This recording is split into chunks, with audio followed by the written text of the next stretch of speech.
Hello बच्चों, happy new year. पहले तो कैसे हो सब लोग? बढ़िया। बच्चे, आप लोग को पता ही होगा कि आज आप लोग का डेट दे दिया है।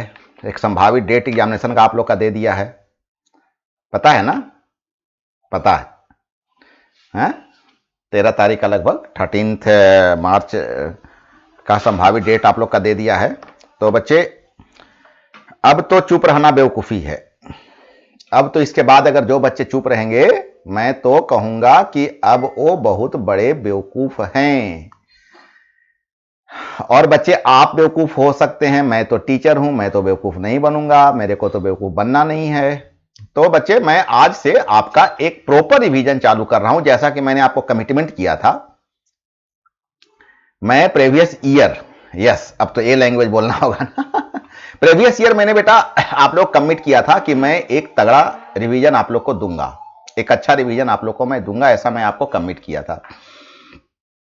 तो बच्चे, इसी कमिटमेंट के बेस पर मैं आपके लिए आज से इलेक्ट्रोस्टैटिक्स यूनिट 1 से लेकर के और धीरे धीरे मैं आगे बढ़ूंगा और जितना हो सकेगा उतना मैं आपको कॉपरेट करने का प्रयास करूंगा। तो सबसे पहले तो बच्चे, मैं आपको पहला यूनिट 1 लेकर के आपको चल रहा हूं। ये यूनिट नंबर 1 है, आप सभी बच्चे जानते हैं यूनिट नंबर 1 है। और ये यूनिट जो है, ये यूनिट का नाम है इलेक्ट्रोस्टैटिक्स। इस इलेक्ट्रोस्टैटिक्स का पहले हम आपको इंपॉर्टेंस क्वेश्चन दे देते हैं। ये इंपॉर्टेंट फॉर 2023 आप लोग के लिए, 2023 के लिए इंपॉर्टेंस क्वेश्चन है इलेक्ट्रोस्टैटिक्स का मेरे तरफ से। मैं अभी आप लोग का शॉर्ट नोट्स लेकर के चल रहा हूं। शॉर्ट नोट्स के बाद मैं बता दूं बेटा कि मैं आपको लॉन्ग क्वेश्चन का भी सारा क्वेश्चन मैंने आपको यहां बताया, संभावित क्वेश्चन है ना। आप बिल्कुल समझिएगा, ये जो कुछ भी होता है एक संभावित क्वेश्चन होता है, मतलब है कि एक लॉन्ग क्वेश्चन। यहां देखिए, लॉन्ग क्वेश्चन का भी लिस्ट मैंने आपको दे दिया कि कौन कौन सा क्वेश्चन आप लोग का आ सकता है। आज मैं बेटा बिना टाइम वेस्ट किए हुए आप लोग का मैं इलेक्ट्रोस्टैटिक्स का शॉर्ट क्वेश्चन का पहले मैं आपको तैयारी करा देना चाहता हूं। और ये इतना सारा question, 1 2 dot dot dot dot 12 question मैंने आपके लिए शॉर्ट में सेलेक्ट किया है। तो इतने सारे क्वेश्चंस तो मैं आपको एक साथ नहीं करा सकता। तो बेटा, मैं आपको सबसे पहले तो यहां पर कुछ क्वेश्चन आज मैं कराऊंगा और कुछ क्वेश्चन अभी आपके मन में एक सवाल आएगा। आपके मन में एक सवाल आएगा कि सर, तो फिर ये शॉर्ट क्वेश्चन का क्या यूज है? इस क्वेश्चन का क्या यूज है? क्योंकि आपने जो पैटर्न देखा उसमें आप लोग का पैटर्न में 3 सेट मोटा मोटी देने का वो बात किया है। एक ऑब्जेक्टिव देने का किया है, एक शॉर्ट क्वेश्चन देने का किया है, शॉर्ट क्वेश्चन 3 मार्क्स का होगा, और फिर आपका लॉन्ग क्वेश्चन देने का किया है, लॉन्ग क्वेश्चन 5 मार्क्स का होगा। ये आपका पैटर्न का मैं बात करूं तो ऐसा पैटर्न है। तो फिर अब आपको एक मन में सवाल आएगा कि सर, ये शॉर्ट क्वेश्चन जब 3 मार्क्स का आएगा तो ये जो क्वेश्चन है ये तो 3 मार्क्स के है नहीं, तो फिर मेरे को क्या यूज है? तो बच्चा, वो ऐसा कर सकता है कि इसमें से 2 क्वेश्चन या 3 क्वेश्चन को आपको एक सीक्वेंस, 3 क्वेश्चन का एक कॉम्बिनेशन बनाएगा। ऐसे कि बाय द वे, अगर इसी की बात करें कि what is charge and quantization of charge, या एक्सप्लेन द फॉलोइंग टर्म्स, और यहां से 3 क्वेश्चन आपको यहां पर 3 दे देगा और अब आपको एक क्वेश्चन ये बना देगा। ऐसा करेगा, ऐसा जो डिफिनेशन वाइज क्वेश्चन है वो उसके लिए ऐसा बच्चा करेगा। तो जो भी हो, मेरा जो रोल होता है, मेरा एक रोल है कि मैं आप लोग को क्वेश्चन बताते चलूं, तो इससे आप लोग को याद करने में सुविधा होगी। ऐसे तो आप खुद ही बहुत डिटेल में आपको पढ़ाया हूं, बहुत अच्छा से मैं आपके पास एक खूबसूरत सा नोट्स भी बना हुआ है, लेकिन बच्चा, मेरा जो टीचर, मेरा जो रोल बनता है वो तो मैं यहां करूंगा।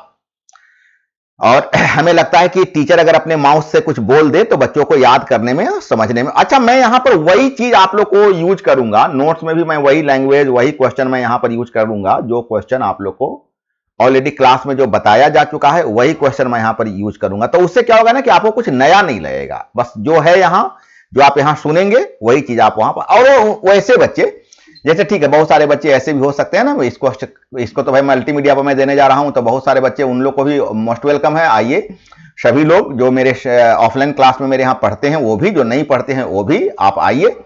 और इसका कोई मैं आप लोग से चार्ज नहीं ले रहा हूं, मैं इतना सेवा तो आप लोग को दे ही सकता हूं। तो बिल्कुल आप प्रॉपर वे में मेरे रिवीजन का, मेरे YouTube चैनल पर जाकर के मेरे रिवीजन का आप सभी बच्चे तैयारी कीजिए और जितना फायदा हो सकता है फायदा। अब जब आप रिवीजन करेंगे ना तो बच्चे, तो एक दिमाग में होगा कि सर मेरे पास तो नोट्स नहीं है। तो बच्चे, मैं बिल्कुल प्रॉपर नोट्स आप लोग को दे रहा हूं। जितना क्वेश्चन मैं पढ़ाऊंगा वो सभी क्वेश्चंस का मैं नोट्स भी आपको देते जाऊंगा, ताकि जिन बच्चों के पास नहीं होगा वो अच्छा से वो इसको सभी का नोट्स बनाएंगे और फिर वो याद भी करते जाएंगे। खूबसूरत सा नोट्स है, बहुत मार्क्स है इसमें बच्चा, बहुत यूनिक नोट्स बना हुआ है, बहुत खूबसूरत नोट्स है और इसमें बहुत नंबर है। आपसे आपके पहले बहुत सारे आपके भैया दीदी लोग इसको यूज किए हैं और बहुत मार्क्स ले आए हैं, बहुत हैवी मार्क्स लाए हैं। तो चलें अब हम लोग मुद्दा पर। तो आज का अपन का इस सीक्वेंस के साथ जो भी एक यहाँ पर सीक्वेंस दिया हुआ है, question number 1, question number 2, question number 3, इसी सीक्वेंस के साथ मैं आप लोग का आंसर शीट देने जा रहा हूं। आज मैं मोटा मोटी देखते हैं कितना क्वेश्चन आज हो सकता है। 6-7 क्वेश्चन का आज मैं तैयारी कराने का प्रयास करूंगा। ये हुआ शॉर्ट क्वेश्चन का बात। जब शॉर्ट क्वेश्चन है 12 शॉर्ट क्वेश्चन जब क्लियर हो जाएगा तो फिर मैं लॉन्ग क्वेश्चन में आऊंगा बारी बारी से। इस तरह से आपका 4-5 दिन लग सकता है इलेक्ट्रोस्टैटिक्स में, और 4-5 क्लासेज में पूरा इलेक्ट्रोस्टैटिक्स का मैं रिवीजन करा दूंगा। फिर दूसरा यूनिट आऊंगा। तो अब आते हैं बिना टाइम वेस्ट किए वो मुद्दा पर कि आज का अपन का जो टॉपिक्स है। तो सबसे पहला टॉपिक्स आपका है चार्ज। चार्ज क्या है? तो क्या है charge? Charge is a physical property of matter. पदार्थ का एक भौतिक गुण है, किसी भी पदार्थ का एक भौतिक गुण है which causes to experience a force, जो क्या उत्पन्न करता है, क्या एक्सपीरियंस क्या उत्पन्न करता है? फोर्स उत्पन्न करता है। When placed near other body और ऑब्जेक्ट, जब एक बॉडी के नियर, जैसे मान लेते हैं कि एक कोई चार्ज बॉडी है, अब इस चार्ज बॉडी के अराउंड में कहीं पर भी, इसके अराउंड में कहीं पर अगर कोई हम दूसरा बॉडी को लाते हैं और इस बॉडी पर अगर कोई फोर्स, अब एक अलग इशू है कि ये फोर्स अट्रैक्शन होगा कि रिपल्सन होगा, खैर वो एक अलग मुद्दा है, अभी उस बिंदु पर नहीं जाना है। अभी तत्काल उतना सारा हम लोग को याद करना है जिसको एग्जामिनेशन में लिखना है, अभी बहुत ज्यादा डिस्कशन मैं नहीं करूंगा। तो अगर एक बॉडी के नजदीक किसी दूसरे बॉडी को लाया जाए और अगर इसमें कोई बल उत्पन्न हो जाए, कोई फोर्स एक्सपीरियंस हो जाए, now say this is what is this, then this is charge. समझ में आ रहा है बच्चा? चार्ज क्या है? चार्ज को हिंदी में आवेश कहते हैं। क्या होता है आवेश? आवेश किसी पदार्थ का वह भौतिक गुण है जिसके कारण अगर एक वस्तु के नजदीक किसी दूसरी वस्तु को लाया जाए तो उसमें कोई बल उत्पन्न हो जाए, फोर्स एक्सपीरियंस्ड हो जाए। ये स्केलर क्वांटिटी है बच्चा। कौन स्केलर क्वांटिटी है? चार्ज स्केलर क्वांटिटी है। कूलॉम साहब बताए थे, इसका ऐसा यूनिट कूलॉम होता है। और formula charge is equal to I T. Charge is equal to I T, आवेश बराबर धारा गुने समय। Charge is equal to Q is equal to current into time, I T. तो बच्चा अगर आई टी हो गया तो इसका फिर क्या हो जाएगा? यूनिट क्या हो जाएगा? सॉरी, डायमेंशन क्या हो जाएगा? तो ए टी, इसका डायमेंशन ए टी हो जाएगा। और इसी इसका जो चार्ज तो मैंने आपको पहले बता ही दिया कि इसका चार्ज क्या होता है? कूलॉम होता है। तो चलो बच्चों इसको ध्यान रखना, शॉर्ट क्वेश्चन है। अब आप किसको पॉजिटिव चार्ज कहो? चार्ज कितने तरह के होते हैं बच्चे? चार्ज कितने तरह के होते हैं? बता दो चार्ज कितने तरह के होते हैं? आपने जो अभी चार्ज पढ़ा, वो चार्ज कितने तरह के होते हैं? बता दो। चार्ज कितने तरह के होते हैं? तो चार्ज 2 तरह के होते हैं, बिल्कुल सब जानते हो, पॉजिटिव चार्ज और दूसरा क्या होता है? Negative charge. अब बोलो पॉजिटिव चार्ज क्या होता है? अच्छा सबसे पहले बताओ चार्ज का जो मतलब by the way plus Q हम लोग चार्ज को या प्लस ई करें या माइनस ई करें तो इसका कितना अमाउंट होता है? तो 1.6 into 10 to the power minus 19 coulomb. और अगर इसी का हम लोग कहें तो minus 1.6 into 10 to the power minus 19 coulomb. Electron पर का चार्ज तुमको कहीं पर न्यूमेरिकल बनाते समय ध्यान देना, इसका 2 तरह का चार्ज होता है। तो किसको तुम प्लस कहोगे, किसको माइनस कहोगे? धन आवेश और ऋण आवेश किसको कहते हो? बता दो, बताओ कौन सा धन आवेश होता है और कौन सा ऋण आवेश होता है? तो यहां पर मैंने तुमको बताया है कि positive charge generate electric line of force. देखो अगर तुम यहां पर कोई चार्ज लेते हो ना, ऐसे कोई चार्ज लेते हो ना, यहां पर कोई चार्ज पार्टिकल है तो इससे बहुत सारे ऐसे लाइन इसके चारों ओर निकलते हैं। इसी लाइन के कारण इसके चारों ओर इलेक्ट्रिक फील्ड बनता है। ये सारा चीज क्लास में बहुत डिटेल बताया जा चुका है, यहां इतना डिटेल नहीं हम कर रहे हैं क्योंकि अभी क्या है कि एग्जामिनेशन का मामला है, फटाफट निकलते जाना है। तो जो ऐसा electric line of force generate करे वो प्लस और जो एक्सेप्ट करे वो माइनस। उम्मीद करें समझ में आ रहा है बच्चा? पक्का समझ में आया? कोई पूछेगा क्या होता है पॉजिटिव चार्ज, क्या कहोगे? बोलना कि जो इलेक्ट्रिक लाइन ऑफ फोर्स को जनरेट करे उसको हम पॉजिटिव चार्ज कहते हैं, और जो इलेक्ट्रिक लाइन ऑफ फोर्स को रिसीव करे, एक्सेप्ट करे, उसको हम नेगेटिव चार्ज कहते हैं। इसके बाद इसका एक प्रॉपर्टी और कि मान लो कि ये तुम्हारा हायर पोटेंशियल है, ट्रांसफार्मर हायर पोटेंशियल होता है, और ये तुम्हारा घर है, ये लोअर पोटेंशियल है, ये लोअर पोटेंशियल। 2 वायर यहां से चला, एक वायर से चार्ज जाता है, दूसरे वायर से चार्ज रिटर्न होता है।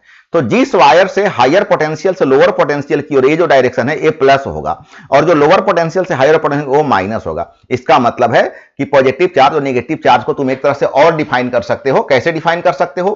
कि जो higher potential to lower potential की ओर चले उसको हम प्लस कहते हैं। क्या? जो higher potential to lower potential की ओर चले उसको हम प्लस कहते हैं, और जो लोअर पोटेंशियल से हायर पोटेंशियल की ओर चले मतलब जिसका डायरेक्शन ऐसा होगा, ऐसा बोले तो हाई टू लो, वो प्लस हो गया। और जिसका डायरेक्शन ऐसा हो जाए, ऐसा बोले तो लो टू हाई, ये क्या हो जाएगा, माइनस हो जाएगा। तो बच्चा हम उम्मीद करें कि तुमको प्लस और माइनस पूरा समझ में आ गया है, पक्का समझ में आ गया है। बहुत अच्छे बेटा, बहुत अच्छे, इसको अच्छा से समझ करके चलना। तो अभी तुमको हम क्या बताएं, चार्ज बताएं। चलो अगला टॉपिक हम लोग का था क्या है, quantization of charge. Quantization of charge में कहा गया कि quantization is the property of an electric charge. ये चार्ज का एक वैसा प्रॉपर्टी है विच टेल्स, जो हमें ये बताता है कि that any charge body can have charge which is an integral multiple of the basic और एलिमेंट्री चार्ज। क्या बताता है, वो बताता है कि चार्ज कभी भी अगर किसी चार्ज पर जो इलेक्ट्रॉन्स होंगे, नंबर ऑफ इलेक्ट्रॉन्स जो होंगे, वो इलेक्ट्रॉन जब भी होंगे तो टोटल मल्टीपल फॉर्म में होंगे, टोटल मल्टीपल इंटीग्रल फॉर्म में होंगे। इंटीग्रल फॉर्म का मतलब होता है बच्चा कि ए जब भी होगा ना, तो वो मैं क्या कहूं आपको, मैं ये कह सकता हूं कि ये जब भी होगा तो फुल नंबर में होगा। जैसे अगर मैं आपको कहूं कि ए एक बॉडी है, इस बॉडी पर कितना, ढाई गो इलेक्ट्रॉन यहां पर है, तो नहीं, आप एक्सेप्ट नहीं करोगे, हंसने लगोगे, सर ढाई कैसे हो सकता है, या तो 2 हो सकता है या तो 3 हो सकता है। सर ढाई नहीं हो सकता है, ढाई नहीं हो सकता है। क्यों नहीं हो सकता है, क्योंकि सर आपने यहां पर तो बताया कि electric charge that any charge can have charge which is an integral multiple. तो ये जो डेसिमल फॉर्म होता है, ढाई का मतलब क्या होता है 2.5, ये डेसिमल फॉर्म हो गया। तो कहीं पर भी इलेक्ट्रॉन डेसिमल फॉर्म में नहीं रह सकता। ये जो एलिमेंट्री चार्ज है, इलेक्ट्रॉन को एलिमेंट्री चार्ज कहा जाता है। तो ये जो एलिमेंट्री चार्ज है वो जब भी रहेगा तो प्लस माइनस एन ई रहेगा। उम्मीद करें समझ में आ गया। मतलब फॉर्मूला हो गया बच्चा Q is equal to N E. पक्का समझ में आ रहा है, Q is equal to N क्या है, नंबर ऑफ इलेक्ट्रॉन्स, और E क्या है 1.6 into 10 to the power -19 coulomb. ये हो गया क्वांटाइजेशन ऑफ चार्ज। मतलब क्वांटमीकरण, जब भी चार्ज रहेगा तो कैसा रहेगा, फुल इंटीजर्स में रहेगा। अब आते हैं परमिटिविटी, नाम ही है परमिटिविटी। परमिट का मतलब बता दो। परमिशन है तुमको, परमिशन है, परमिशन का मतलब क्या होता है परमिशन, मैं तुमको परमिशन देता हूं, मैं तुमको परमिट करता हूं कि तुम ये काम कर सकते हो। परमिट करना मतलब स्वीकृति कह सकते हो, स्वीकृति, हिंदी में इसको स्वीकृति कह सकते हो। तो permittivity is a property of a medium. ये किसी भी मीडियम का एक वैसा प्रॉपर्टी है विच डिटरमाइंस, जो यह तय करता है the electric force between two charges situated in that medium. क्या मतलब बच्चा, कि बाय द वे ये कोई माध्यम है, ये कोई मीडिया है। ये मीडिया कुछ भी हो सकता है, एयर हो सकता है, वैक्यूम हो सकता है, वाटर हो सकता है, कोई मेटल हो सकता है। तो अभी बाय द वे हम लोग एयर और वैक्यूम केवल मत लेना, एयर और वैक्यूम छोड़ करके बात करना, एयर और वैक्यूम का अलग कहानी है। तो मान लेते कोई मेटल ही है, कोई चार्ज यहां पर है, कोई चार्ज यहां पर है, तो ये परमिट करेगा। ये परमिटिविटी का मतलब हुआ कि यहां परमिशन है कि दोनों चार्जेस के बीच में कितना फोर्स प्रोड्यूस होगा। किसी भी मीडिया का यह डिटर्मिनेशन है कि इस मीडिया में अगर दो चार्ज कहीं पर है तो इस दो चार्ज के बीच में कितना फोर्स अपीयर होगा। इसी को हम लोग बोलते हैं, क्या बोलते हैं, परमिटिविटी बोलते हैं। और इसी का एक नाम और है एब्सोल्यूट परमिटिविटी, और इसको हम लोग एप्सिलॉन नॉट से रिप्रेजेंट करते हैं। और इस एप्सिलॉन नॉट ऐसे एप्सिलॉन लिख के इसके नीचे में ऐसे जीरो कर देना, epsilon naught 8.854 into 10 to the power -12 coulomb square per newton per metre square. बच्चा इसके अलावा अपन जब क्लास पढ़ा लाए तो इसके अलावा बहुत कुछ हम लोग इसमें बोले थे, लेकिन आज अपन के पास टाइम नहीं है, ढेर सारा क्वेश्चन अपने को निकालना है, तो हम फटाफट निकलते जा रहे हैं। अब आते हैं relative permittivity. Relative permittivity of a medium is defined as the ratio of coulomb force. किसका है रेशियो, कूलम फोर्स। कहां between 2 point charges placed in air. कहां एक बार याद रखना, कहां एयर में क्या, relative permittivity of a medium is defined as the ratio of, किसका रेशियो है, कि एयर में 2 पॉइंट चार्ज के बीच में कितना फोर्स अपीयर हो रहा है। तो मान लो कि एयर में फोर्स अपीयर हो रहा है F, और एक कोई अदर मीडिया, बच्चा ध्यान देना, एक मीडिया है एयर और एक मीडिया है कोई दूसरा मीडियम, और उसमें force by the way appear हो रहा है Fm। F क्या है बच्चा, फिर देख लो, फोर्स है। किसके बीच में फोर्स है, मान लो कि तुम्हें 2 पॉइंट चार्ज लिए हो, तो ये 2 पॉइंट चार्ज के बीच में जो फोर्स अपीयर हो रहा है, इसी को हम बोलते हैं relative force, coulomb force between air, F को कहेंगे coulomb force between air. F को कहेंगे। और coulomb force between another media, air या वैक्यूम को छोड़कर कोई जो थर्ड मीडिया होगा, उस मीडिया में जो 2 पॉइंट चार्ज के बीच में जो कूलम्ब फोर्स अप्लाई हो रहा है उसको हम एफ एम कहेंगे। और ये दोनों का बच्चा जो रेशियो है ना, इसी रेशियो को हम लोग रिलेटिव परमिटिविटी कहते हैं। और बच्चा इसी को हम लोग डाई इलेक्ट्रिक कांस्टेंट भी कहते हैं। मतलब इसको डाई इलेक्ट्रिक कांस्टेंट को अलग से पढ़ने का जरूरत नहीं है, खाली सिंबल अलग अलग होता है कि ये जो रिलेटिव परमिटिविटी है वो रिलेटिव परमिटिविटी को एप्सिलॉन आर से रिप्रेजेंट करते हैं। क्या चीज से रिप्रेजेंट करते हैं? एप्सिलॉन आर से रिप्रेजेंट करते हैं। तो epsilon R is equal to F by F M हो गया। अच्छा बच्चा, अभी आपको मैं कहूंगा कि एयर के लिए या वैक्यूम के लिए ये जो एप्सिलॉन आर का मान लीजिएगा 1 लीजिएगा। क्यों लीजिएगा 1? क्योंकि देखिए ये तो एयर था ही, और अब ये भी मीडिया एयर ही हो गया, मतलब थर्ड मीडिया भी एयर ही हो गया। तो दोनों का रेशियो सेम हो जाएगा बच्चा, और रेशियो सेम होता है तो वैल्यू कितना आता है? 1 आता है। तो अगर आप ये समझ पाए तो बहुत अच्छी है, नहीं समझ पाए तत्काल तो याद रखिएगा कि एयर के लिए या वैक्यूम के लिए एप्सिलॉन आर का वैल्यू कितना होता है? 1 होता है। और डाई इलेक्ट्रिक कांस्टेंट है बेटा, बस डाई इलेक्ट्रिक कांस्टेंट केवल के से रिप्रेजेंट करते हैं, अदरवाइज ये भी वही चीज है, K is equal to F by F M. अभी आप वहां पढ़े हो, यहां भी वही चीज है। एफ क्या है? एफ है force in air, force in air. और बाई ए क्या है? Force in media. आप जो 2 पॉइंट चार्ज लिए हो, ये 2 पॉइंट चार्ज के बीच में जो फोर्स अप्लाई हो रहा है, तो एयर में कितना फोर्स अप्लाई हो रहा है, प्रोड्यूस हो रहा है, और मीडिया में कितना फोर्स प्रोड्यूस हो रहा है, इन दोनों का, तो यही तो एप्सिलॉन आर भी था। तो मैं बोल रहा था के और एप्सिलॉन आर में कोई बहुत बड़ा अंतर नहीं है। अगर आप एप्सिलॉन, बस खाली सिंबल अलग अलग है कि जो रिलेटिव परमिटिविटी है, रिलेटिव परमिटिविटी को एप्सिलॉन आर से रिप्रेजेंट करेंगे, और जो डाई इलेक्ट्रिक कांस्टेंट होगा उसको के से रिप्रेजेंट करेंगे। चलो बच्चा, बहुत अच्छा, ध्यान देते चलोगे। अब आते हैं इलेक्ट्रिक फील्ड में। अपने से समझो, मान लेते तुम यहां पर कोई चार्ज ले रहे हो, तो इस चार्ज से, इस चार्ज के चारों ओर क्या निकलेगा? अभी तुमसे हम चर्चा कर रहे थे कि इलेक्ट्रिक लाइन ऑफ फोर्स निकलता है। अब ए फोर्स चारों तरफ ऐसे निकला। अब तुम अगर कंपास को ले जाओगे तो कंपास इसके चारों ओर एक ऐसा तुमको क्या करेगा? एक ऐसा तुमको कंपास ले जाओगे या कोई दूसरा ऑब्जेक्ट ले जाओगे, तो ऑब्जेक्ट बाय द वे यहां पर आएगा ना, वो यहीं पर फोर्स उसमें लगना शुरू हो गया। अगर दूसरा ऑब्जेक्ट के रूप में अगर तुम कंपास को लाते हो, कंपास समझते हो ना? कंपास एक नीडल होता है जो इलेक्ट्रिक फील्ड और मैग्नेटिक फील्ड को रिप्रेजेंट करता है। कंपास एक नीडल होता है जो इलेक्ट्रिक फील्ड और मैग्नेटिक फील्ड को रीड करता है। तो अगर कंपास को ले आओगे ना, तो कंपास यहां पर जब पहुंचेगा ना, तो यहीं पर वो क्या करेगा कि डेविएशन देना शुरू कर देगा, वो हिलना डुलना शुरू कर देगा, वो कहेगा भैया यहां पर कुछ है, यहां पर कुछ गड़बड़ है। उसी प्रकार से यहां पर लाए तो यहां गड़बड़ बताना शुरू कर दिया, यहां पर लाए तो यहां गड़बड़ बताना शुरू कर दिया। तो ऐसे चारों तरफ हम एक फील्ड हमको मिल गया। इसी फील्ड को हम क्या बोलते हैं? इलेक्ट्रिक फील्ड कहते हैं। मतलब किसी वस्तु के चारों ओर का वह प्रभावी क्षेत्र जहां पर किसी दूसरे वस्तु को अगर हम ले आएंगे और उस वस्तु में अगर कोई फोर्स एक्सपीरियंस हो जाता है, तो ये चारों तरफ का जो ये फोर्स है, ये चारों तरफ का जो एरिया है, इसको हम लोग बोलेंगे इलेक्ट्रिक फील्ड। एक तरीका हुआ। दूसरा तरीका अभी तुमको हम बताएं कि जहां तक इलेक्ट्रिक लाइन ऑफ फोर्स को कॉन्फाइंड किया जा सके, मतलब यहां तक इलेक्ट्रिक लाइन फोर्स कॉन्फाइंड हो रहा है, मिल रहा है, यहां तक कंपास खोजा उसको, यहां भी कंपास खोज लिया, ऐसे ऐसे मान ले 50 जगह 100 जगह यहां पर हम ऐसे ऐसे सब जगह खोज लेते हैं, तो चारों तरफ का ये जो फील्ड होगा, इस फील्ड को हम क्या कहेंगे? इलेक्ट्रिक फील्ड कहेंगे। बच्चा उम्मीद करे समझ में आ रहा है? बहुत अच्छा बेटा। अब हम लोग आते हैं, पढ़ते हैं इलेक्ट्रिक फील्ड इंटेंसिटी। अब देखो, इलेक्ट्रिक फील्ड इंटेंसिटी के लिए क्या है ना कि क्या electric field intensity at a point with an electric field defined as the force, यहां से फोर्स एक्सपीरियंस्ड, एक मिनट थोड़ा कलर बदल दो, तुमको अच्छा लगेगा। यहां देखो, फोर्स, ओ नहीं बदलाया, ओ बदला जा, ओ कलर राजा बदला जा। यहां से देखो, यहां से force experience by unit positive charge placed at that point. क्या मतलब? मान लो कि एक यहां पर कोई चार्ज है Q, और यहां पर भी कोई चार्ज है, लेकिन वो चार्ज कितना है? 1 है। समझ में आ रहा है? तो ये यूनिट पॉजिटिव चार्ज के कारण इस पर जो फोर्स लगेगा, इसी फोर्स को हम क्या बोलेंगे? इंटेंसिटी कहेंगे।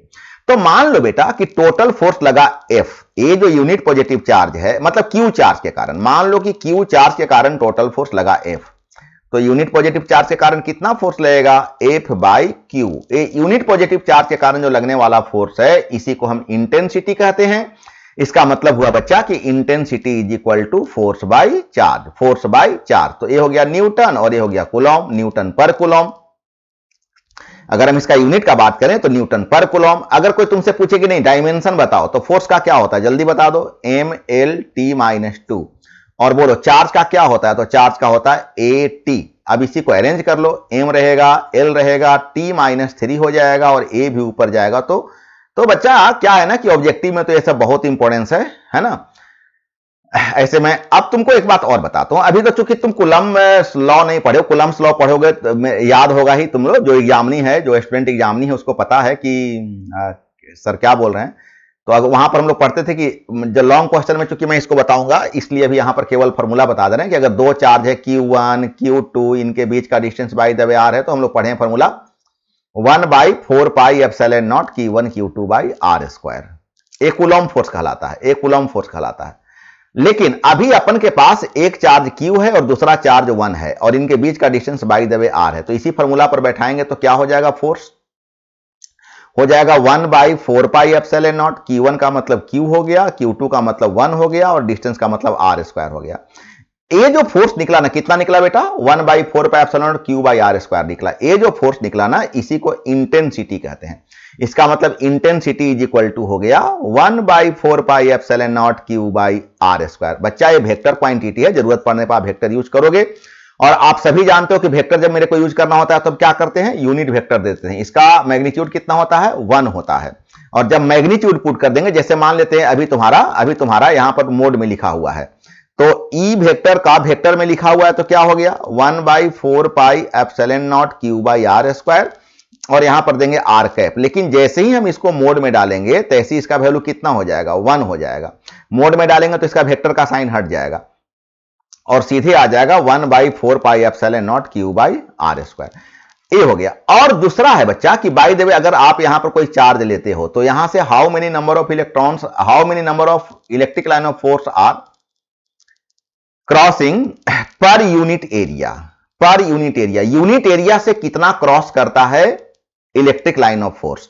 मान ले बेटा कि इसका पूरा एरिया जो है वो पूरा का पूरा एरिया है ds, तो ds एरिया से इलेक्ट्रिक लाइन ऑफ फोर्स को फाई से रिप्रेजेंट करते हैं। d फाई क्रॉस किया तो यूनिट एरिया से कितना क्रॉस करेगा, बोलो d फाई बाई ds। ये जो यूनिट एरिया से जो क्रॉस किया d फाई बाई ds, इसी को हम इंटेंसिटी कहते हैं। और यहीं से अगर क्रॉस मल्टीप्लिकेशन कर लेंगे तो d phi is equal to हो जाएगा e इंटू ds, और इसी को अगर इंटीग्रेट कर दोगे तो d फाई का फाई और इसको इंटीग्रेट कर देंगे तो e इंटू ds। तो बच्चा ए हो गया क्या, ए क्या हो गया बता दो तुम्हारा, ए हो गया इलेक्ट्रिक फील्ड इंटेंसिटी। तो बहुत सारा क्वेश्चन फटाफट निकलते जा रहा है। अब आओ इलेक्ट्रिक लाइन ऑफ फोर्स, इसका दो नाम होता है, तुम इलेक्ट्रिक लाइन ऑफ फोर्स भी कह सकते हो और इसी को तुम इलेक्ट्रिक फील्ड लाइन कह सकते हो। क्या है कि बाय द वे अगर तुम यहां पर कोई चार्ज लेते हो तो इस चार्ज से ढेर सारे लाइन निकलते हैं। ये जो लाइन निकल रहे हैं ना इनविजिबल होता है बच्चा, बड़ा बिल्कुल ठीक ध्यान देना। क्या होता है, इनविजिबल होता है, लेकिन क्या होता है, काउंटेबल होता है। बच्चे पूरा वर्ड पर ध्यान देना, इनविजिबल होता है मतलब हम देख नहीं सकते हैं, तुम देख नहीं सकते हो, लेकिन डिवाइसेस इसको काउंट कर सकता है कि how many number of lines are crossing from me, ये काउंट कर लेगा। तो अभी तुमको हम बोले थे कि अगर बाय द वे हम कोई पॉजिटिव चार्ज लेते हैं तो इसी electric line of force generate हो रहा है। तुम देख रहे हो सवेरों का साइन इधर दिया हुआ है, इसका मतलब ये जनरेट हो रहा है। और ये जो जनरेट हो रहा है ना इसी को इलेक्ट्रिक लाइन ऑफ फोर्स कहते हैं। ये सारा का सारा देख रहे हो ना जनरेट हो रहा है, ये जो electric line of force generate हो रहा है, ये जो लाइन जनरेट हो रहा है इसी को हम बोलते हैं इलेक्ट्रिक लाइन ऑफ फोर्स। और एक चूंकि पॉजिटिव चार्ज है इसलिए जनरेट कर रहा है। और देखो जनरेट होकर जा कहां रहा है, तो ये देखो निगेटिव चार्ज में। इसका मतलब निगेटिव चार्ज क्या कर रहा है बेटा, एक्सेप्ट कर रहा है। अभी कुछ देर पहले हम लोग चर्चा किए थे। तो ये जो लाइन निकल रहा है ना इसी लाइन को हम इलेक्ट्रिक लाइन ऑफ फोर्स कहते हैं और इसी को तुमको हम यहां पर डिफाइन कर दिए हैं। Electric line of force is an electric field can be defined as the paths. ये देखो ये सब पाथ ही तो था, ये सारा का सारा रास्ता ही तो था। यहां से जो लाइन, ये जो देखो ये लाइन निकला तो ये देखो ये पाथ को रिप्रेजेंट कर रहा है कि ऐसे चल रहा है। ये देखो इसमें इंटर कर रहा है ना, सॉरी ये देखो इंटर करते हुए इसमें गया। तो ये पाथ ही तो, ये जो पाथ है ना वो स्ट्रेट भी हो सकता है और कर्व भी हो सकता है। और इसी पाथ को हम क्या बोलते हैं, इसी पाथ को हम बोलते हैं इलेक्ट्रिक लाइन ऑफ फोर्स। कहां से निकलता है, पॉजिटिव से निकलता है और किधर जाता है, निगेटिव में जाता है। प्लस से निकलता है और निगेटिव में जाता है। तो बच्चा ये तुम्हारा हम यहां पर थ्योरी बता दिए। कहता है electric line of force are straight कब, when they represented the electric field due to an isolated charge and they are curve when represented the field due to two more charges placed nearby. अगर दोनों दो charge अगर एक दूसरे के नजदीक है तो फिर कर्व हो जाएगा, प्लस से निकलेगा, माइनस में जाएगा, ऐसे जाएगा, इधर से अगर चाहोगे तो ऐसे जाएगा, ऐसे जाएगा, मतलब ऐसे ऐसे ऐसे ऐसे जाएगा, और है ना, इसमें ऐसे ऐसे ऐसे ऐसे इंटर करेगा। लेकिन अगर दूर दूर है तो फिर स्ट्रेट हो जाएगा। तो चलो इसको ध्यान देना। अब इसका कुछ प्रॉपर्टी भी तुमको बता देते हैं। तो प्लस से निकलता है और माइनस की ओर जाता है, पहला प्रॉपर्टी है। दूसरा है कि टेंजेंट इसके डायरेक्शन को रिप्रेजेंट करता है। अब टेंजेंट के बारे में थोड़ा समझ लो। देखो मान लेते यहां से अगर चलो तो ऐसे भाग जाएगा, यहां से चलो तो ऐसे ले लेगा, और ये देखो तो ऐसे चल जाएगा, यहां से बात करते हो तो ऐसे चल जाएगा, यहां से बात करते हो तो ऐसे चल जाएगा। ये पूरे के पूरे ये देखो, ये टेंजेंट को रिप्रेजेंट, जो एक पॉइंट को टच करते हुए निकले, ये टेंजेंट है। टेंजेंट समझ में आ रहा है ना। और ये टेंजेंट क्या बताता है? टेंजेंट बताता है डायरेक्शन को। इसके टेंजेंट यहां देखो, अगर इधर से चेक करो तो इधर आ जाएगा, ऐसे चलो तो ये हो जाएगा। ये सब टेंजेंट है। और ये टेंजेंट किसको बताता है? तो ये टेंजेंट बताता है डायरेक्शन का, कि किधर से किधर जा रहा है। थर्ड पॉइंट बताएं कि two line of force can not cross each other. दो को कहां क्रॉस कर रहा है? तुम देखो इतने सारे लाइंस जा रहे हैं, लेकिन कोई भी लाइंस एक दूसरे को क्रॉस नहीं कर रहा है। चाहे ऊपर में ले लो चाहे नीचे में ले लो। The lines of force are imaginary, ये तो हम शुरू करते समय ही बता दिए थे कि इमेजिनरी होता है, काउंटेबल होता है।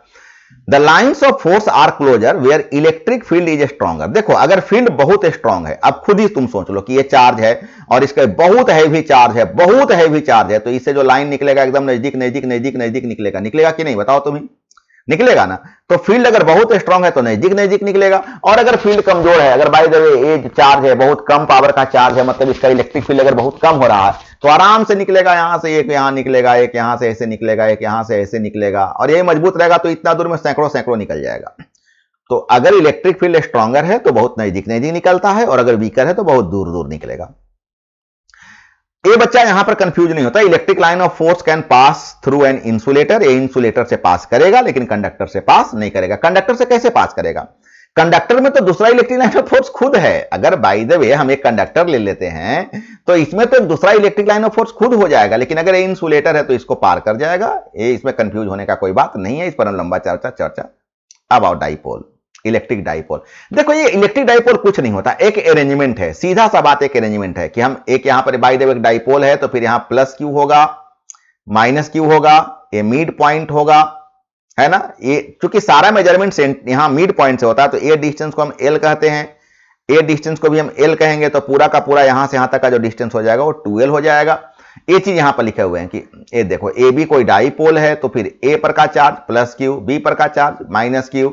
ए बाय द वे अगर कोई मिड पॉइंट है तो मिड पॉइंट ओ हो गया, तो फिर यहां से यहां तक का लंबाई एल हो गया, फिर यहां से यहां तक का लंबाई एल हो गया, तो फिर ए से बी तक का पूरा लंबाई क्या हो गया? 2l हो गया। और ये जो अरेंजमेंट है, इसी अरेंजमेंट को, ऐसा जो इलेक्ट्रिकल अरेंजमेंट है, इसी इलेक्ट्रिकल अरेंजमेंट को हम क्या बोलते हैं? इलेक्ट्रिक डाइपोल कहते हैं। अब आ जाओ electric dipole moment. Electric dipole moment बेटा वेक्टर क्वांटिटी है, पी से रिप्रेजेंट करते हैं। तुमने यहां पर कितना चार्ज लिया, जब तुम्हारा डाइपोल बना तो उस डाइपोल कितना चार्ज से बना है। बिल्कुल ध्यान देना, ये बिल्कुल इक्वल और अपोजिट चार्ज होता है। बिल्कुल यहां पर ध्यान देना। डाइपोल जो अभी तुमको बताए, इसमें ये जो चार्ज होना चाहिए एकदम इक्वल होना चाहिए और नेचर अपोजिट होना चाहिए, नहीं तो डाइपोल नहीं बनेगा। अगर कोई बच्चा चाहे कि हम यहां पर प्लस 10 कूलम ले लें और यहां पर भी प्लस 10 कूलम ले लें, और वो सोचेगा कि हम डाइपोल बना दें, तो डाइपोल नहीं बनेगा। बिल्कुल ध्यान देना। हाँ, यही अगर यहां पर प्लस 10 कूलम है इस पॉइंट पर, और इस पॉइंट पर अगर माइनस 10 कूलम है, तो फिर डाइपोल ये बन जाएगा, ये डाइपोल का बिहेव करेगा। तो बच्चा ध्यान देना, मैग्नीट्यूड इक्वल होना चाहिए लेकिन कैरेक्टर अपोजिट होना चाहिए। तो आपने कितना मैग्नीट्यूड लिया, चार्ज का कितना मैग्नीट्यूड लिया, और पूरा डाइपोल लेंथ आपका कितना है। चार्ज का मैग्नीट्यूड और डाइपोल लेंथ, इन दोनों का जो प्रोडक्ट होता है, इसी प्रोडक्ट को हम डाइपोल मोमेंट कहते हैं। वेक्टर क्वांटिटी है, देख लिए वेक्टर का साइन दिया हुआ है, जरूरत पड़ने पर आप यूज कर सकते हैं। तो Q इंटू 2l, और इसी को हम लोग 2QL लिखते हैं। लेकिन 2QL लिखते में न्यूमेरिकल बनाते हैं बच्चे, बिल्कुल ध्यान दीजिएगा, बहुत बड़ा गलती आप लोग करते हो। यहां पर क्या करते हैं, Q भी ले लेते हो, L भी ले लेते हो, और फिर अलग से 2 से मल्टीप्लाई कर देते हो, तो तुम्हारा गलत हो जाता है। एक्चुअली L नहीं है बेटा, ये तो लिखने का सिर्फ तरीका है। अदरवाइज आपको ये फॉर्मूला मैं तो कहूंगा कि आप यूज ही नहीं करो, आप इसी को यूज करो तो गलती नहीं होगी। पूरा लेंथ एक्चुअली 2l होता है, 2l। और अगर नहीं लेना है तो फिर आप ऐसे लो, Q इंटू L ऐसे लो, तो फिर गलती नहीं होगा। लेकिन इस L का मतलब 2l होता है। तो बच्चे क्या गलती करते हैं ना कि Q भी ले लिए, L भी ले लिए और 2 से अलग से मल्टीप्लाई कर दिए, तो फिर तो इसका मतलब आप, अरे बेटा पूरा यहां से यहां तक आप 2L होता है, समझ रहे हो ना बात को, आप यहां से यहां तक 2L ले रहे हो, तो ये गलती नहीं करना। और खैर अभी तत्काल तुम ध्यान दो शॉर्ट पर। तो यूनिट क्या हो जाएगा, एक कूलॉम है, ये मीटर है, कूलॉम मीटर, इसी का डेबाई भी एक होता है, और 1 डेबाई को हम लोग कहते हैं 3 इंटू 10⁻⁻30 कूलॉम मीटर। इसका डायमेंशन ATL होगा ना, चार्ज है, क्या होता है चार्ज का AT हो जाएगा और इसका L हो जाएगा। तो फिर ध्यान दें, इसका डायरेक्शन जो होता है निगेटिव से पॉजिटिव की ओर होता है। अब हम लोग आते हैं टॉर्क, शायद आज का लास्ट क्वेश्चन है टॉर्क, थोड़ा सा तो हो जाएगा, हालांकि बहुत ज्यादा हार्ड क्वेश्चन नहीं है। टॉर्क में क्या है ना बच्चा, कि मैं थोड़ा टॉर्क लंबा ही आपको बता दिया हूं, ये देखिए मैंने आपको अच्छा खासा लंबा बता दिया, मैंने पूरा फुल क्वेश्चन मैं आपको यहां पर बता दे रहा हूं, क्योंकि टॉर्क हो सकता है 3 मार्क्स में आ जाए और सेपरेट आ जाए। तो टॉर्क क्या होता है ना बच्चा, एक बार टॉर्क पर पूरा ध्यान देना, यहां पर कहीं पर स्पेस बना लेते हैं तो टॉर्क समझा। मान लो ना कि यहां पर तुम डाइपोल ले रहे हो, ऐसे डाइपोल ले रहे हो, चलो ऐसे नहीं ले लेते हैं, इसको हम बताते हैं तुमको, इसको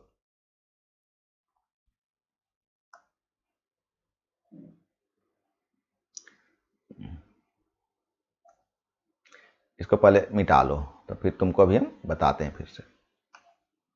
ये देखो, मैं बोला ना कि तुम बाय द वे ऐसे एक डाइपोल ले लो, मतलब सीधा में तुमको समझ में नहीं आता, एक ऐसे डाइपोल ले लिए, अब इस पर एक फोर्स ऐसे लगेगा ना, और इसमें एक फोर्स ऐसे लगेगा, तो अगर इस डाइपोल पर, और ये दोनों फोर्स इक्वल रहेगा, अपोजिट रहेगा, ये तो प्लस क्यू है, ये माइनस क्यू है, तो तय बात है कि यहां पर जो फोर्स लगेगा क्यू ई लगेगा, क्या होता है फिजिकल टू क्यू ई, और यहां पर जो लगेगा माइनस क्यू ई लगेगा, तो है तो दोनों बराबर, लेकिन दोनों का जो नेचर है कैसा है, अपोजिट है।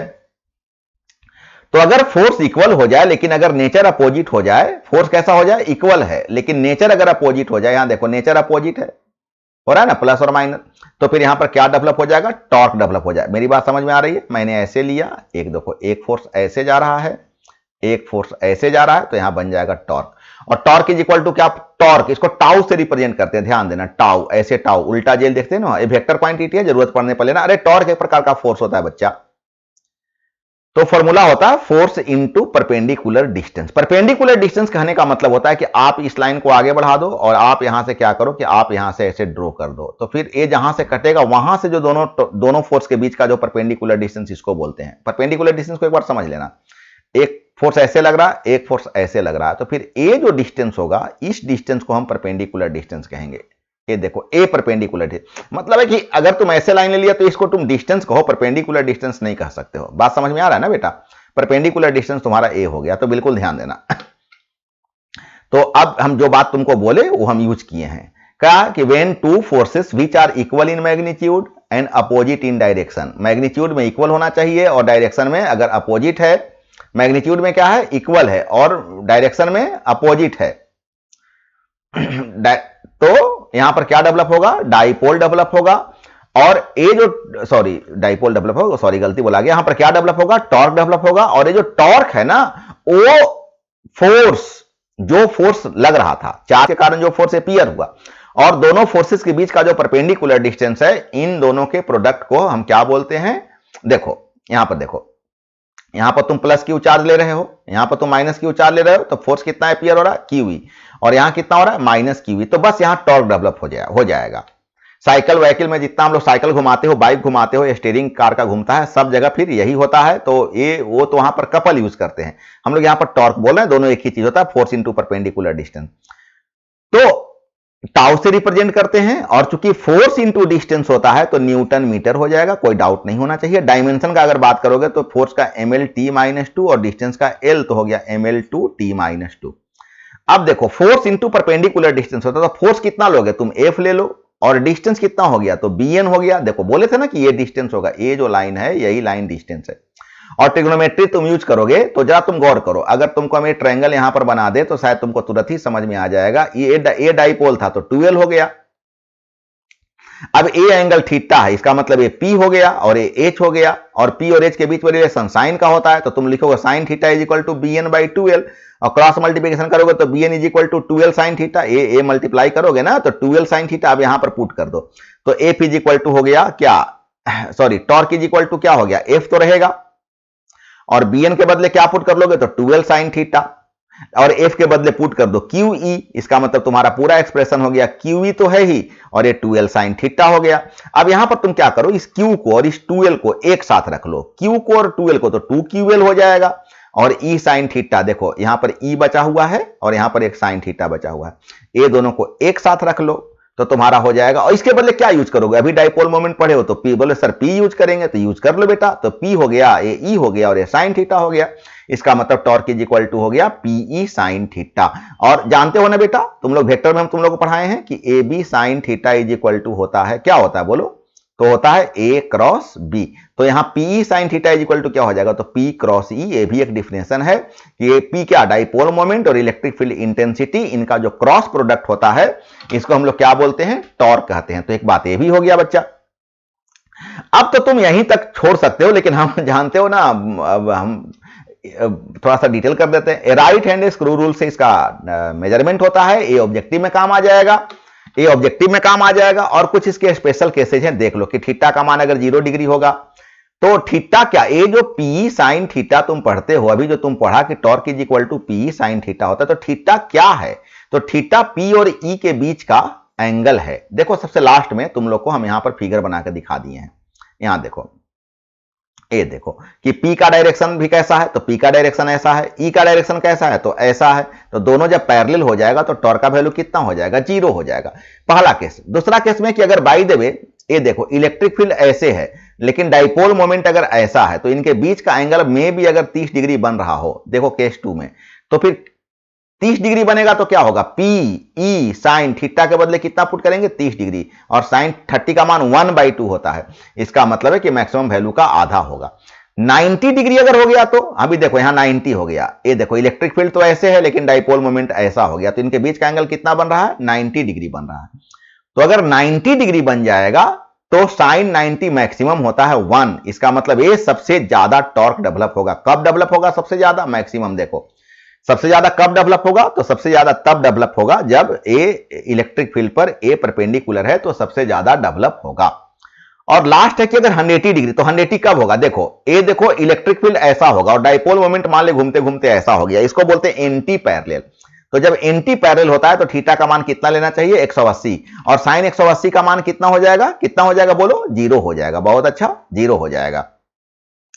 तो इसको बोलते हैं अनस्टेबल इक्विलिब्रियम। गौर करना बेटा, ऑब्जेक्टिव में बहुत काम आता है, बहुत ज्यादा काम आता है ऑब्जेक्टिव में। बच्चे बिल्कुल सावधान हो जाइए। मैं देखिए जहां जहां ऐसा चीज होता है मैं आपको बताते चल रहा हूं कि जब 180 डिग्री होता है तो डाइपोल को क्या कहा जाता है, अनस्टेबल कहा जाता है। उसी प्रकार से जब सबसे पहला पॉइंट को याद रखिएगा कि थीटा का मान जब 0 डिग्री होता है, 0 कब होता है बेटा, जब दोनों पैरेलल होता है तो 0 डिग्री होता है। यहां पर इसको क्या बोलते हैं, अस्टेबल बोलते हैं। और 180 कब होता है, जब एक का मुंह इधर दूसरे का मुंह इधर, इसको एंटी पैरेलल कहते हैं। है तो पैरेलल जरूर लेकिन डायरेक्शन ऐसा तब होता है जब 180 बनता है, और इसको हम क्या बोलते हैं, अनस्टेबल बोलते हैं, अनस्टेबल बोलते हैं। तो बच्चा ऑब्जेक्टिव के लिए भी ये बहुत इंपॉर्टेंस था। और यहां पर आकर के बच्चा आज का पूरा क्लास आप लोग का मतलब जितना आज मेरे को बताना था मैंने आपको बताया। आधा से ज्यादा ऑब्जेक्ट मतलब शॉर्ट क्वेश्चन मैंने बच्चा आपको बता दिया। ऐसे तो सारे बच्चे आप लोग जानते हैं मेरा नंबर, लेकिन अगर फिर भी 9110163511 ये नंबर है अपन का। इसी पर व्हाट्सएप भी है, इसी पर कॉल भी है ना। फिर से लिख दे 9 सॉरी ये दूसरा नंबर अपन वाला जा रहा था, तो ये नंबर तो अभी जरूरत नहीं है आपको। तो फिर से 9110163511, तो इस पर व्हाट्सएप भी है, कॉल भी है। आप बिल्कुल बेझिझक आप मेरे से बात कर सकते हैं। अगर बाय द वे कोई डाउट हो रहा होगा कि अगर सर इसमें आप ऐसे करते, अगर कोई सलाह होगा तो आप अपना सलाह भी दे सकते हैं। आपका जो सजेशन होगा उसको मैं नेक्स्ट जो आपका क्लासेज होंगे उससे मैं उसमें फॉलो करूंगा। और मैं प्रयास करूंगा कि और बेहतर कर सकूं, अगर आप कोई सजेस्ट कर सके तो। लेकिन ऐसे मैं समझ रहा हूं जहां तक मेरा अपना सोच है कि मैं आपको बेहतर देने का प्रयास कर रहा हूं, और बिल्कुल अपने लैंग्वेज में एकदम बिल्कुल। नोट्स तो आपके पास लिखा हुआ है ही, और मैंने एकदम से हिंदी में मैक्सिमम यूज किया हूं ताकि आपको कोई समस्या नहीं हो। तो और ढेर सारे क्वेश्चन जो टोटल आप लोग का जो कितना क्वेश्चन था आज का, मतलब टोटल जो आप लोग क्वेश्चन हो गया है इसमें, वो हो गया एक मिनट आ जाइए वेरी फर्स्ट में, यस, टॉर्क तक बोले तो 7 क्वेश्चन मैंने आज आपका करा दिया, यहां से यहां तक 7 क्वेश्चन करा दिया। अब तो 1 2 3 4 5 बचा हुआ है। तो अगले क्लास में जब मैं आऊंगा तो ये 5 क्वेश्चन आपको करा दूंगा। और कितना अच्छा रहेगा कि 2 क्लास में आपका इलेक्ट्रोस्टैटिक्स जो कि बड़ा यूनिट माना जाता है, उससे आपका टोटल शॉर्ट क्वेश्चन हो जाएगा। ऐसे ही बच्चा जब लॉन्ग क्वेश्चन का टाइम आएगा ना, तो 2-3 क्लास में ये सब भी जो एक दिन में 2 क्वेश्चन 3 क्वेश्चन का मैं रिवीजन करा दूंगा ना, तो 2 क्लास 3 क्लास 4 क्लास होते हैं। कहने का मतलब है बच्चा कि बहुत जल्दी मैं आप लोग को पूरा का पूरा इलेक्ट्रोस्टैटिक्स रिवीजन करवा दूंगा। ऐसे सारे यूनिट में मैं आपको मदद कर दूंगा। कितना अच्छा रहेगा। आप इसको बार बार देखिएगा, अनलिमिटेड बार देखिएगा।